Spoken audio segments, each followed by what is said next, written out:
Okay, so this is Wade Owl for Spartan Youth Radio, and I'm here with Neil Diamond. He's a filmmaker, and he is the maker of Reel Injun. Now, how did you go about coming up with the idea for Reel Injun? I think it started when I left Waskaganish, went to high school in Hull, Quebec, just across the river from Ottawa.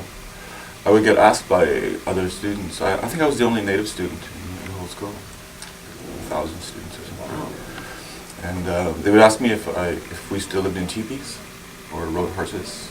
And I wondered, like, where do they get these ideas about us? It must be from films. That's the only place where you saw native people riding horses and living in teepees. And then several years later, I rented a Western for some reason. And the star of the film was a non-native, and he was playing a native guy. I just thought it was so funny, and because it wasn't real. You could tell the guy had blue eyes, long, wearing a black wig, and I thought I'd do a short documentary, just poking fun at all these actors who used to play Indians in movies. Even people like Elvis, Presley, Even now we see that with how they have the Twilight movies that they have. Taylor Lautner playing a native guy, and he's the only... And I think there's a Korean girl playing a native person too. So I was going to pitch an idea to APTN to do a half-hour documentary. And I was going to call it "I'm Not Indian, but I Play One on TV." And I pitched it to our producer, Catherine Bainbridge, and so the idea just grew from there. Just looking at the stereotypes, and the image of native people in Hollywood. So do you hope with your documentary that you have made to dispel the stereotype? Yeah, of course. And maybe reshape it into a new, more modern way of looking at native culture as opposed to how they saw it back when they made films with Elvis. To inform people and to entertain them at the same time.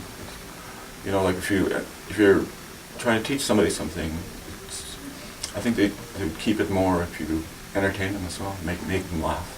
Yeah, I'm sure it'll stick a lot more. Yeah, and I think the film's doing very well in terms of that. You know, dispelling myths about Native people. Yeah, and I think that I know from personal experience that it's caught a lot of Native people's attention. We were just walking a movie gallery, I think it was last week, and my dad, he was looking for a good movie to watch, and he had saw your movie, and out of all the others, and he thought, that's what I'm going to get. And he had watched it and he had loved it. So the intended audience obviously would have been those who hadn't been totally aware of what Native culture was like nowadays. Mm-hmm. But were you also targeting it to the other Natives that you had been growing up with, or others across Canada? Yeah, the target is everybody, but the fact is that Native people were also affected by what they saw on screen. They actually believed that their ancestors were like savages, and it wasn't very good for their self-esteem. I'm hoping a lot more young people will watch it. And I've been to a couple of screenings with native youth, and the reaction's been great. Yeah, I can understand how wanting to make a documentary could change something. I actually have my brother, who just finished in Canada College. He's starting a documentary on the Native education system in Sagamok, because so many children don't actually, they attend school, but they're either there to just as a free ride into the town or to just skip, and it's really something. And like, what did you expect your documentary to have an impact on specifically? I think just the ideas about Native people will change. It'll open people's eyes. And hopefully, because we do mention a lot of the new films that have been coming out by Native people, and hopefully people will seek those out and watch them. Because there's a lot of Native cinemas, like, it's exploding all over the world. You know, there's some brilliant films coming out from the U.S., Australia, New Zealand with the Maori. There's a great Maori film that should be out very soon. It's called Boy. It's about this young Maori boy who worships Michael Jackson and his dad, and it's brilliant. It's funny. You're not actually the first Native filmmaker we've interviewed. A while back, I believe it was 2 years ago, I had done an interview with another director named Shirley Chichu. Oh yeah, I know Shirley. Oh, that's cool. Where she had made a quick movie about her experiences growing up and her parents and just the life that they had. And it was very much like what you would expect from a Native, not want to say a stereotype, but I guess preconceptions, where they were living in almost like a lodge, and they would go out and snare rabbits and that. And at the same time, it presented the stereotype, but it also gave a lot more in-depth to what it was really like. And was that something you were trying to accomplish with? Well, I'm not saying reinforce the stereotype, but didn't completely change it altogether. Well, we wanted to make fun of the stereotype. With the film, I believe you had stars like Adam Beach and some other natives. What was it like working with them?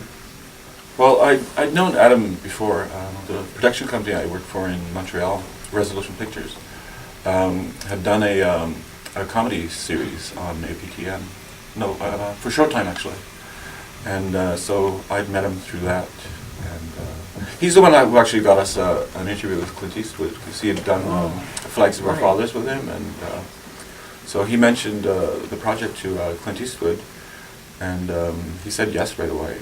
But he couldn't find the time to grant us an interview right away, so we waited and waited, and finally we got it. And yeah, we did it. We talked with Robbie Robertson, who's a Mohawk from the Six Nations Pacific. Who else? John Trudell, Sachin Littlefeather, who refused the Oscar back in '73 for Marlon Brando, really? The Godfather. Yeah. You'll see it. It's a great story. And who else did we talk to? Yeah, it's like a galaxy of stars, native stars. Now, have you talked to people afterwards, both native and non-native, after they have seen your film? And did they say anything about how their opinion had changed, or how they were corrected? Yeah, I was at a screening in Palm Springs, which has a large elderly population, and it was mostly non-native, and a lot of them had grown up watching these John Wayne films and watching Indians on horseback attacking stagecoaches and just causing havoc. And at the Q&A after the film, a lot of them mentioned that they never realized, how these films had affected them, the way they were looking at Native people. It's clearly changed their minds, almost like a complete 180. Yeah, I think they changed their mind about John Wayne and people like that.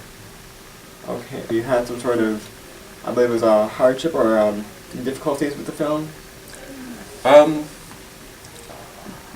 I didn't really experience any of those difficulties, because when you're doing a film, it's not just one person who does a film, right? It's a huge team, especially for a film like it's a feature.